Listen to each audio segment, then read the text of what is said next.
So Thursday, real quick breakdown. Thursday, I was home. I got up in the morning. I shot out to San Francisco, Oakland. Went to the Oakland airport. So I got up at about 6:15. Got out of here at about 6:30. The book. I appreciate you, man. I'm gonna get one out to you here this week. Hopefully, if everything goes well.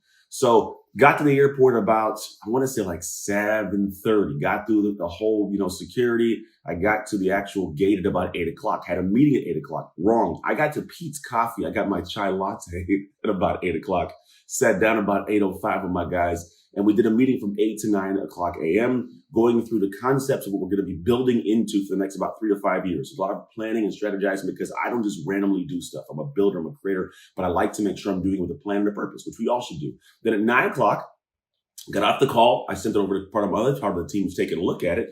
And then I got on the flight at 9:30. Now, here's the stupid thing about how Southwest flies to different places. And I don't know how this worked out, but it was horrible. I had a lot to work on the plane, a lot, but I didn't realize that the shots to the place I was going, it was like there was no layovers, but the plane stopped a lot, which is kind of annoying. So at an hour flight to Las Vegas, hour 5 or something like that, an hour delay, an hour wait on the same plane in Las Vegas, an hour flight to El Paso, an hour wait in El Paso on the ground, and then an hour to Austin, Texas. Now, the problem is going up and going down. Like, I can't get straight through work. I go up and I have like 35, 45 minutes. We're coming back down. And I go up, we're coming back down. And the pressure, my head was all like floaty. I was jacked up, right? Anyway, so Austin, Texas, I landed Austin, Texas at about, I don't know, probably around like 6. I want to say like 6. Got in the car, drove to the Kalahari resort where I had to have my, was having this whole conference I was speaking at. So got in, got prepared, walked around, got some dinner, went upstairs. I actually got a little bit of rest, went to bed early, got up the next morning about 6, like 5:45, 6, got a workout in from about 6 to, it was like 7:15, went upstairs. Those of you guys who were around saw me getting kind of showered and did my live stream from the actual hotel room, went down, did sound check. From sound check, did my speech. I came back up to my room, had a late checkout that had messed up. Did a live stream from 11:45 my time and where I was at, from 11:45 to 12:15, got off the live stream, packed my clothes up, went downstairs, had a mastermind call with my mastermind. If you guys want to go to the mastermind, it's happening June 22nd here in California, live. You come in, I deep dive with you and the rest of the team. We unpack some amazing stuff and we shortcut the path to your actual business profits if you want it. And then we had a coaching call with my man Cham. From Cham, I literally got in directly to an Uber, shot straight to the airport. I got to the airport. I'm giving you a rundown right now. I got to the airport. From the airport, I got in the flights and I went straight to Phoenix, Arizona. Got out of the vehicle, or out of the airplane, got into a vehicle in Phoenix, Arizona, drove over my man Ken Joslin's boot camp, walked in. I was already in a meeting, quite literally already in a meeting. And then from the meeting, I ended up like hanging out with the people, did some staff meetings, whatever. We got done about 9:30, about 10 o'clock. I got to bed, straight to bed, up the next morning, went to F45, got 989 calories burned in my workout, got back to the hotel, or the actual Airbnb. Then we got back like 7:15-ish, something like that. 8:15-ish. It was like 8:15. Got back 8:15, took a quick shower, ironed my shirt, got my clothes at 9 o'clock. I was live, rocking and rolling from 9 to I think after the Q&A. Straight through about 12. So 9 to 12. Had lunch, went back and paid attention. I learned a whole lot. I learned from Carlos. I learned from Brian Bogert. I learned from Bill Walsh. I learned from Jeff Fenster. Amazing dudes. And I learned, got back in a plane that day, shot back home. I worked on the plane on Pride Staff presentation, Marin County presentation, Energetic Women presentation I have, and one more I can't think of the top of my head. A pep talk presentation I have this week, all from this studio, right? And then I got home and I got to my house about 10 o'clock, 10:30, I think I got here. 10:30, I got into my house. And then I got here, went to bed by like 11 because I got up yesterday morning for my daughter's swim meet. We just had a whole day of swim meet, then came home, did a little bit more work for this Pride Staff presentation. I got a meeting here at 9 o'clock. I got to make sure I'm ready to go for that. And then my son had a championship flag football game. They did not win, but it's okay. We had that, went to the pizza party afterwards, then came home. Now, all of that said, it took a few minutes and I did it on purpose. All of this is moments within 4 days. 4 days. Like that's a lot in 4 days, Thursday, Friday, Saturday, Sunday. And I just listed off enough for you. You didn't even see the stuff I had to work on in between. And I tell you this because it's based on what I call this concept of event horizons. And event horizons are these moments in life you look back on, you can remember because there's this weight to it. Here's what I think we don't have enough of in life for a lot of people. We are not creating moments that are event horizons. We're not creating moments that you can go back to as a pivotal, like big, cool thing that took place there. Because think about this. When you go through the same process every day, all day, it all blends together. It makes life feel ridiculously fast and empty sometimes. It's not a bad thing. It just is what it is. There are people, like say you every single summer, you go to the same exact lake. Every summer, same dates every summer. Well, after a while, it blends together. Every year I go to this thing called Pro Football Camp. It's an amazing camp in July, but we do it every summer, same place, same structure. And after a while, it blends together. It's an event horizon, but I couldn't tell you what 1 through 7 was. I couldn't tell you what I'd been 12 times. I couldn't tell you what last year was different, just because it's all one melding, merged pot, right?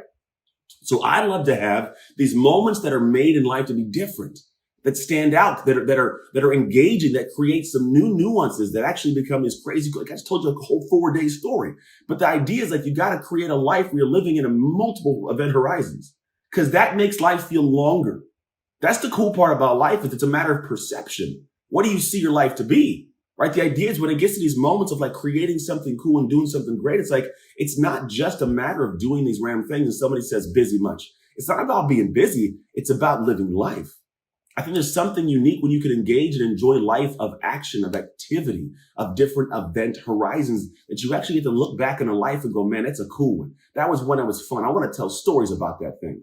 Like that's what you want, right? When you become old and gray, don't you want your grandkids to want to come to your house and go, man, grandma, grandpa, tell me a story. I want to hear it. You got so many stories. Tell me your stories, right? Where do you get your stories from?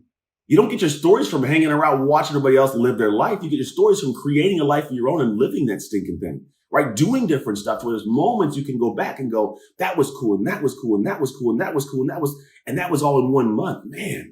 Man, that was a lot in that 1 month. And you remember that months from now, because there was so much that took place.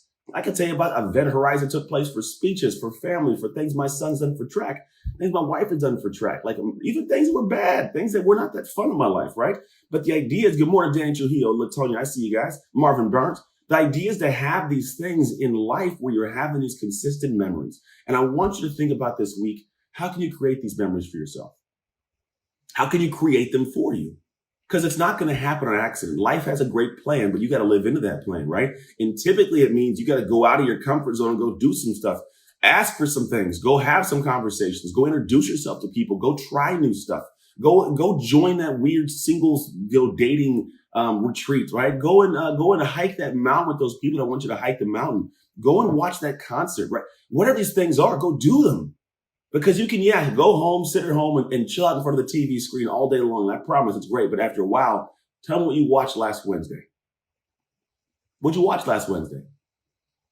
Yeah, I don't know. Because it's just a melding of days. It's just the same. You watch the same TV shows over and over and over and same stuff over and over and over. And it melds together. And all of a sudden you go, man, time flies. For me, time doesn't always fly. I'm surprised we get to moments, but I'm not like time flies. Because for me, I'm like, man, life is just rocking and rolling. I'm like, wow, I feel like there's been so much. It's only June. There's been a lot inside just June. Yeah, 75 hard was an event horizon, Rochelle. That was not an easy one. But like, it's a moment where a window of time opens up and you can remember it because you did something special in a time frame. Like, it should feel like that. And you are the one that gets to create that for your life by what you choose to step out and do in your life.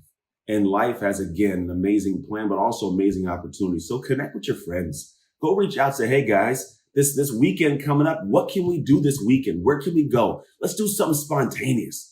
Let's take a road trip. Why not? You're going to sit in your couch for 5 hours, sit in your car for 5 hours, but end up somewhere else besides the TV show 7 episodes in. Hell, if you want to, watch the TV show while on your road trip and then get to some cool place you haven't been before and go out and see nature. Go for a walk. Go see some friends. Go to the beach.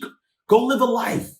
Create these moments. People go, why did you go do that? You know what? Because I wanted to live life. That's why I went and did it. There was no reason behind it. Nothing special to it. They just wanted to go do it. What did you do? Oh, I sat at home and chilled out. Cool. I'm glad you did. And if you enjoyed it, by all means, go do that. I had those weekends too. But most of them, I want to go do stuff, man. I don't even know what's going on this next weekend. I know I got stuff going on though. Shoot, I know I got a mastermind of people coming in next week to hang out for a few days. And then the moment my mastermind's done, we go Tuesday, Wednesday, Thursday. I am taking a flight after dinner at 10:30, flying down to SoCal in Los Angeles. My son runs in the LA area. It's Arcadia, the state meet. He runs in the state meet for the hurdles. He's like 9th in the state. I can't wait to get down there. We're going to go down there. We might even drive. I might cancel my flight. We might drive late night, get there hella late, and then get up in the morning and then go watch his track meet. If he goes to the next day, go to the track meet. And if not, when we drive home, these are event horizons for my family. After 3 full days of me entertaining, hosting, and teaching people in my mastermind, this is how I live my life. And it's not anything you can't do. I'm telling you, just lean in. So if you grab anything today from my time spent with you just now, I want you to realize this. Life is short. It is the shortest and longest thing you'll do sometimes. Like, I feel like there's a lot of things, it feels like it's short, right? Because there's so many things we just do. But it's also the longest thing you'll ever do, and you can make it feel shorter by doing a lot in those years. Man, like that's the whole thing. What are you doing in the years you're living right now? What are you creating? What are you stepping out of the box of normalcy to go and create? Because I believe life, I don't know, people say, what's the meaning of life? To be honest, man, I think it's about having more good experiences than bad. I believe that might be what God created us to do, to live in his image, to create some cool things, but it's all about experiences. And I think the idea for me is like, how can I create more amazing, great, cool experiences than bad ones? And if you can find a way to do that, I believe you can find a way to have a life worth telling a story about. Because that's what I think would be cool. Having a life worth telling a story about. And guess what? It doesn't matter where the story starts. It doesn't matter. For some people, look at what McDonald's, his story didn't start till he was 50-something, 52 years old, right? It doesn't matter when the story starts. Start your story. Decide to get up one day and start building something stinking cool, man. Read the books. Go and take the courses. Go do the work. Go lean into the world. Create something special and go, you know, one day when I was 47 years old, I decided I was done with this old, slow life. I decided to get my butt up and go. And you went. And your grandkids go, man, grandma, man, grandpa, I'm so thankful you did. That's what you, go do that.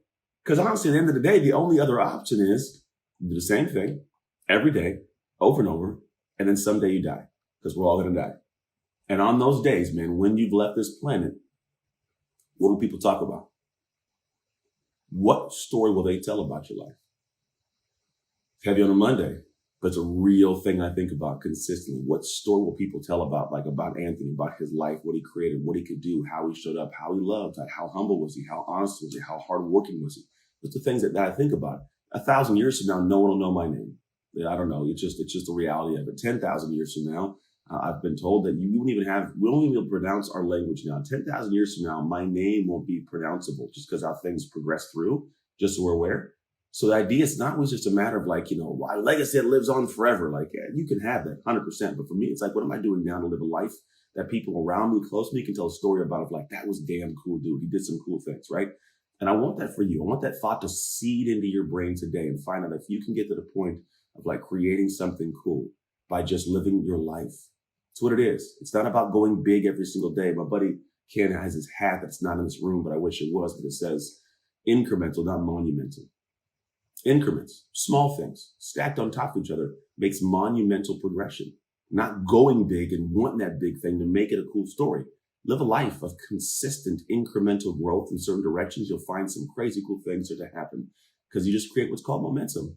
We all know what momentum is, but you got to create it. If you want another awesome video in our Black Excellence series, check out the video right there next to me. I think you'll enjoy it. Continue to believe, and I'll see you there.